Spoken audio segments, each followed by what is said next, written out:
Hello friends. स्वागत है आपका हमारे यूट्यूब चैनल आर के हिंदी कहानियों में। आज की कहानी है अनमोल उपहार। दीवार का सहारा लेकर खड़ी दादी माँ थर थर कांप रही थी। उनका चेहरा आंसुओं से भीगता जा रहा था। तभी वो बिलक बिलक कर रोने लगी। बस यही दिन देखना बाकी रह गया था। उफ, अब मैं क्या करूं? कैसे विश्वनाथ की नज़रों का सामना करूं? सहसा नेहा उठकर उनके पास चली आई और बोली, दादी माँ, जो होना था हो गया। आप हिम्मत हार दोगी तो मेरा और विपुल का क्या होगा? दादी माँ ने अपने बेटे विश्वनाथ की ओर देखा। वो कुर्सी पर चुपचाप बैठा एकटक सामने जमीन पर पड़ी अपनी पत्नी गायत्री के मृत शरीर को देख रहा था। आज सुबह ही तो इस घर में जैसे भूचाल आ गया था। रात को अच्छी भली सोई गायत्री सुबह बिस्तर पर मृत पाई गई थी। डॉक्टर ने बताया कि दिल का दौरा पड़ा था, जिसमें उसकी मौत हो गई। ये सुनने के बाद तो पूरे परिवार पर जैसे बिजली सी गिर पड़ी। दादी माँ तो जैसे संज्ञा शून्य सी हो गई। इस उम्र में भी वो स्वस्थ हैं और उनकी बहू महज 40 साल की उम्र में इस दुनिया से नाता तोड़ गई। पीड़ा से उनका दिल टुकड़े टुकड़े हो रहा था। नेहा और विपुल को सीने से सटाए दादी माँ सोच रही थी कि काश विश्वनाथ भी उनकी गोद में सिर रखकर अपनी पीड़ा का भार कुछ कम कर लेता। आखिर वो उसकी माँ है। सुबह के 11 बज रहे थे। पूरा घर लोगों से खचाखच भरा था। वो साफ देख रही थी कि गायत्री को देखकर हर आने वाले की नज़र उन्हीं के चेहरे पर अटक कर रह जाती है और उन्हें लगता है जैसे सैकड़ों तीर एक साथ उनकी छाती में उतर गए हों।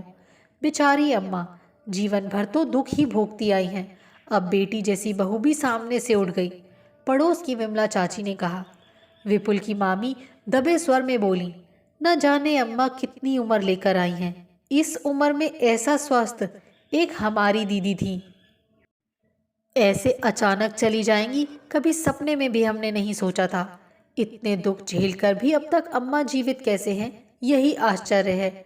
नेहा की छोटी मौसी निर्मला ने कहा। वो पास के ही मोहल्ले में रहती थी। बहन की मौत की खबर सुनकर भागी चली आई थी।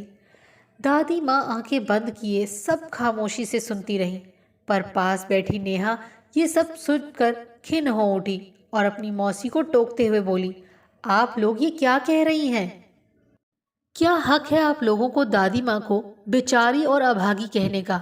उन्हें इस समय जितनी पीड़ा है आप में से किसी को नहीं होगी। नेहा, अभी ऐसी बातें करने का समय नहीं है, चुप रहो। तभी विश्वनाथ का भारी स्वर कमरे में गूंज उठा। गायत्री के क्रियाक्रम के बाद सभी रिश्तेदार चले गए तो सारा घर खाली हो गया।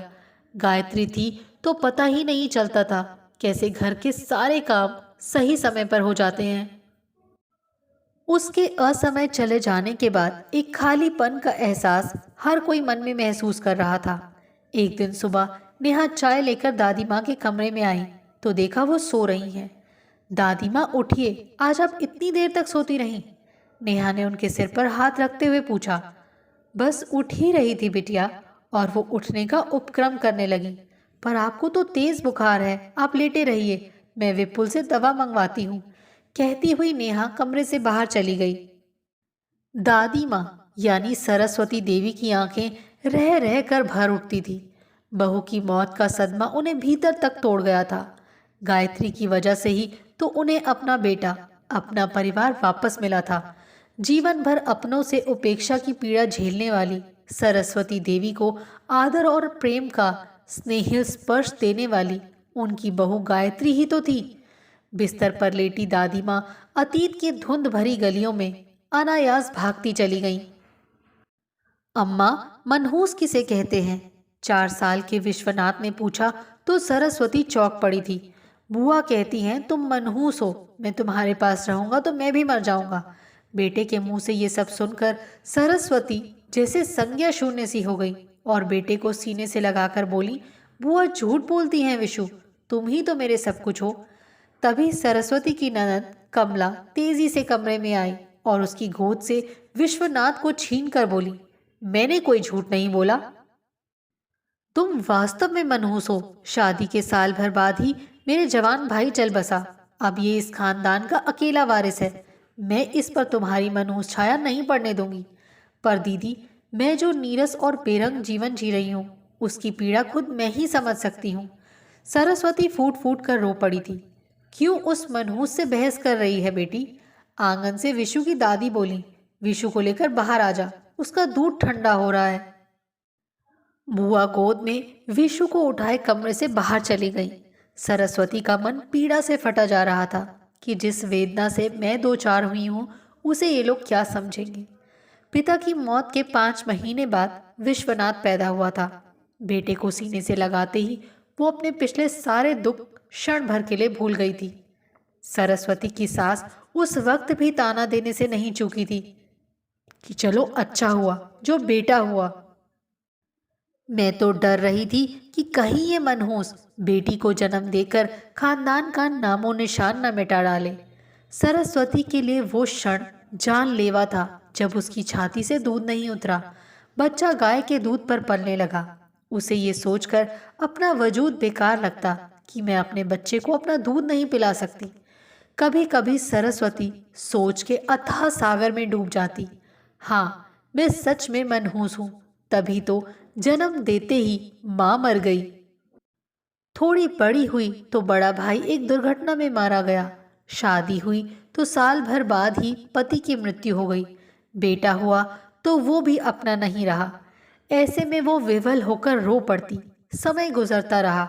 बुआ और दादी लाड़ लड़ाती हुई विश्वनाथ को खिलाती पिलाती जी भर कर बातें करती, और वो माँ होकर दरवाजे की ओट से चुपचाप अपलक बेटे का मुखड़ा निहारती रहती। छोटे छोटे सपनों के टूटन की चुभन मन को पीड़ा से तार तार कर देती। एक विवशता का एहसास सरस्वती के वजूद को हिला कर रख देता। विश्वनाथ की बुआ कमला अपने परिवार के साथ शादी के बाद से ही मायके में रहती थी। उनके पति ठेकेदारी करते थे। बुआ की 3 बेटियां थीं, इसीलिए भी अब विश्वनाथ ही सबकी आशाओं का केंद्र था।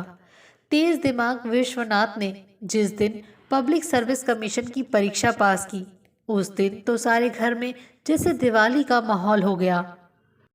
मैं जानती थी मेरा विशु एक दिन सारे गांव का नाम रोशन करेगा। माँ, तेरे पोते ने तो खानदान की इज्जत रख ली। विश्वनाथ की बुआ खुशी से बावरी सी हो गई थी। प्रसन्नता की उत्ताल तरंगों ने सरस्वती के मन को भी भाव विभोर कर दिया था। विश्वनाथ पहली पोस्टिंग पर जाने से पहले माँ के पांव छूने आया था। सुखी रहो, खुश रहो बेटा, सरस्वती ने कांपते स्वर में कहा था। बेटे के सिर पर हाथ फेरने की नाकाम कोशिश करते हुए उसने मुट्ठी भींच ली थी। तभी बुआ की पुकार, जल्दी करो विशु, बस निकल जाएगी, सुनकर विश्वनाथ कमरे से बाहर निकल गया था। समय अपनी गति से बीतता रहा। विशु की नौकरी लगे 2 वर्ष बीत चुके थे। उसकी दादी का देहांत हो चुका था। अपनी 3 फफेरी बहनों की शादी उसने खूब धूमधाम से अच्छे घरों में करवा दी थी। अब उसके लिए अच्छे अच्छे रिश्ते आ रहे थे। एक शाम सरस्वती की ननद कमला एक लड़की की फोटो लिए उसके पास आई। उसने हुलस कर बताया कि लड़की बहुत बड़े अफसर की इकलौती बेटी है, सुंदर, सुशील और बीए पास है। क्या ये विशु को पसंद है? सरस्वती ने पूछा। विशु कहता है, बुआ तुम जिस लड़की को पसंद करोगी मैं उसी से शादी करूंगा, कमला ने गर्व के साथ सुनाया। तो सरस्वती के भीतर जैसे कुछ दरक सा गया। धूमधाम से शादी की तैयारियां शुरू हो गईं।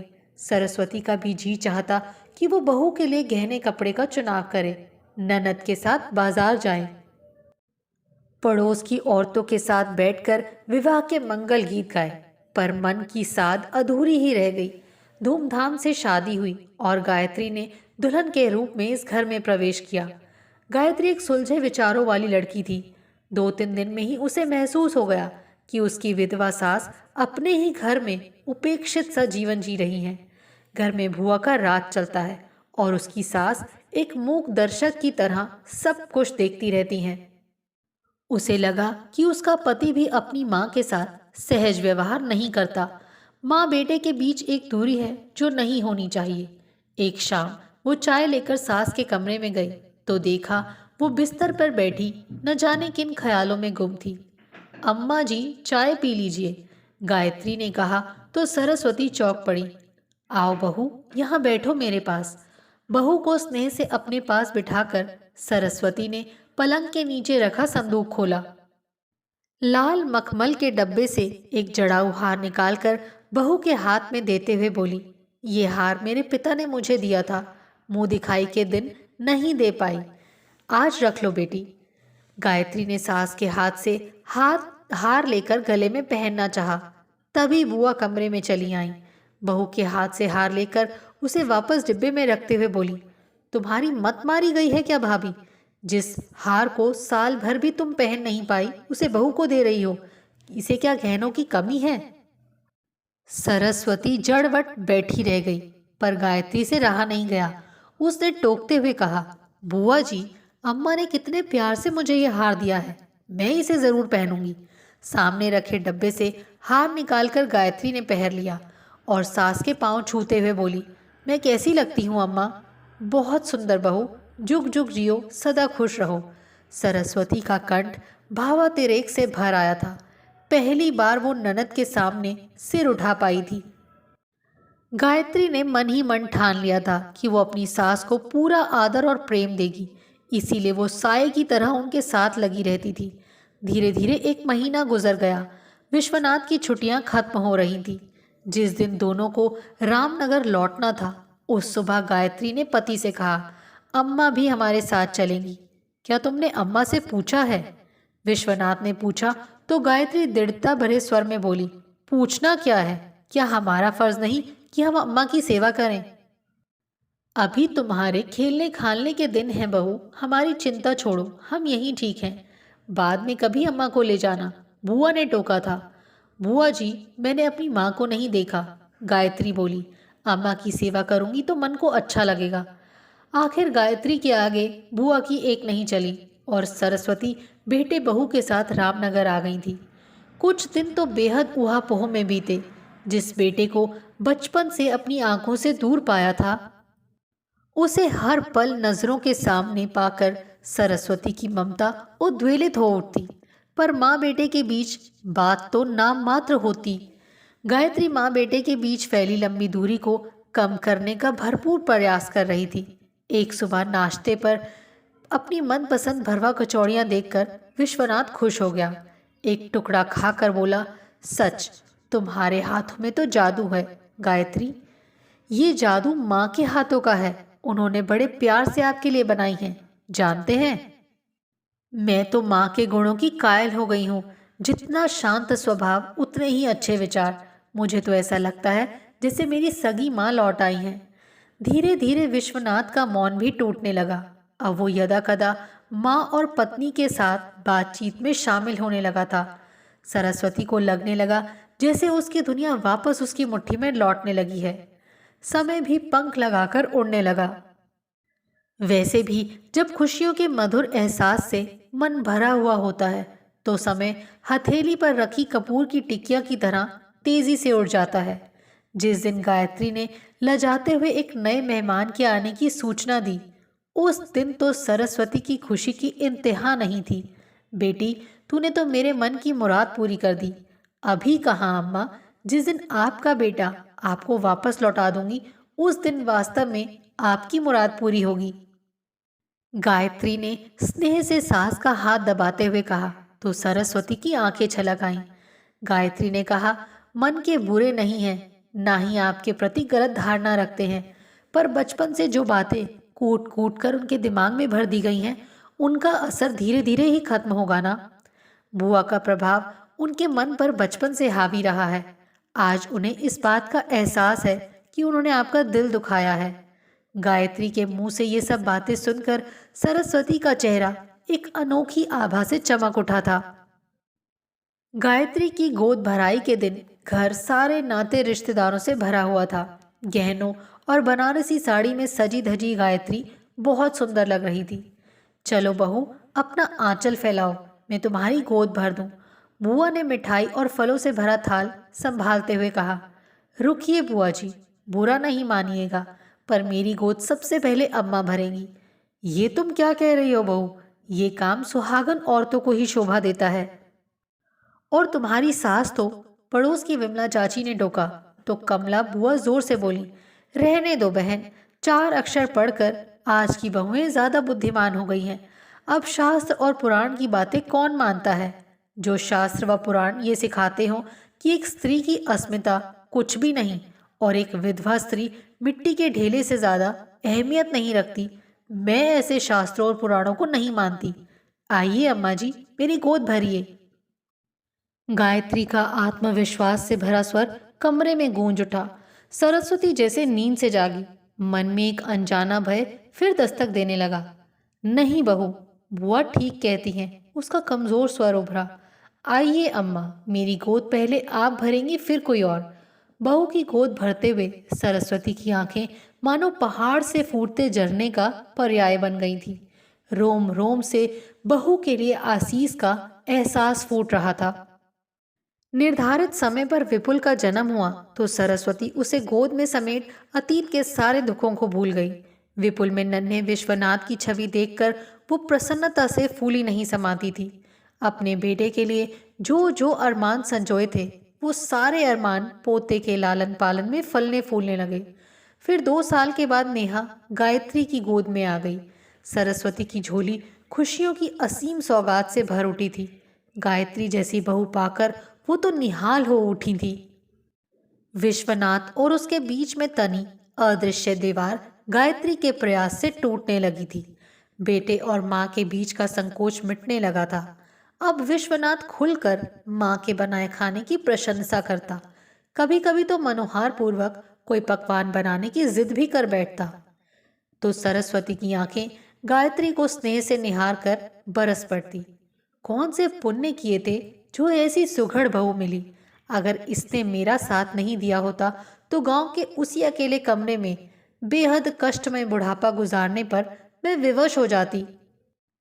समय अपनी गति से बीतता रहा।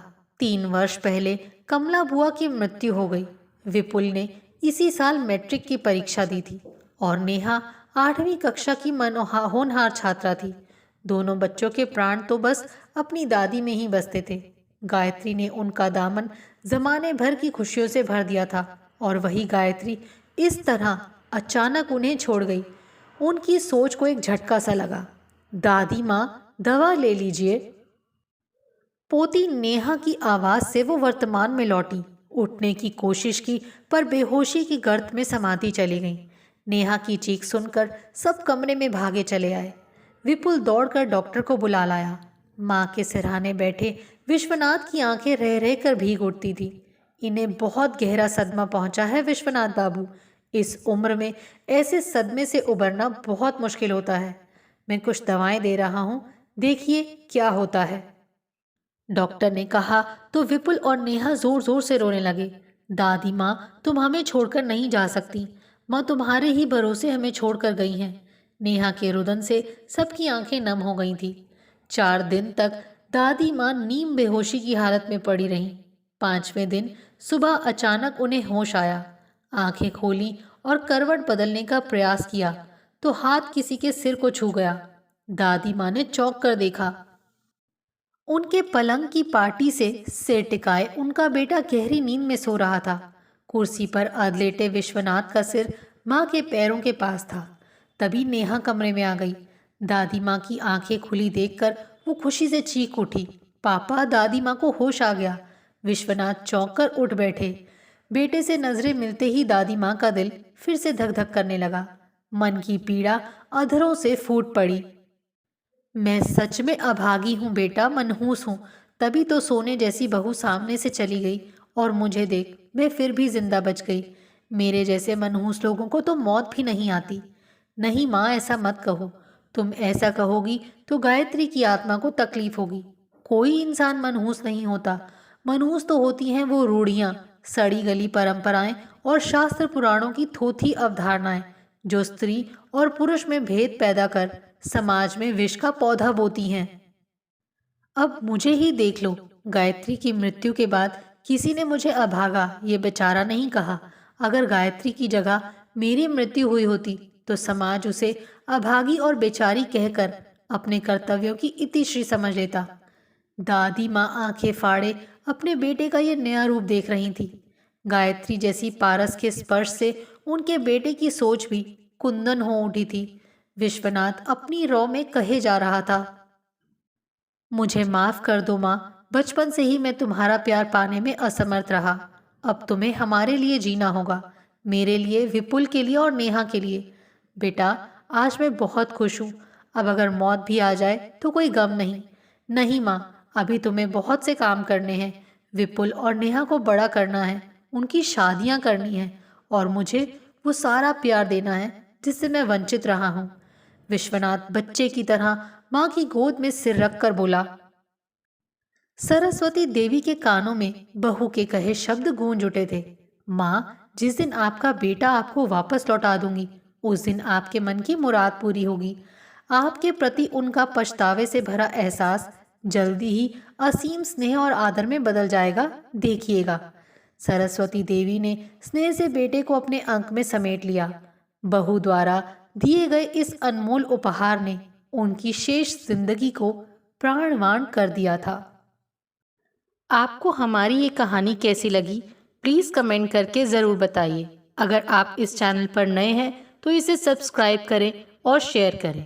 Thank you.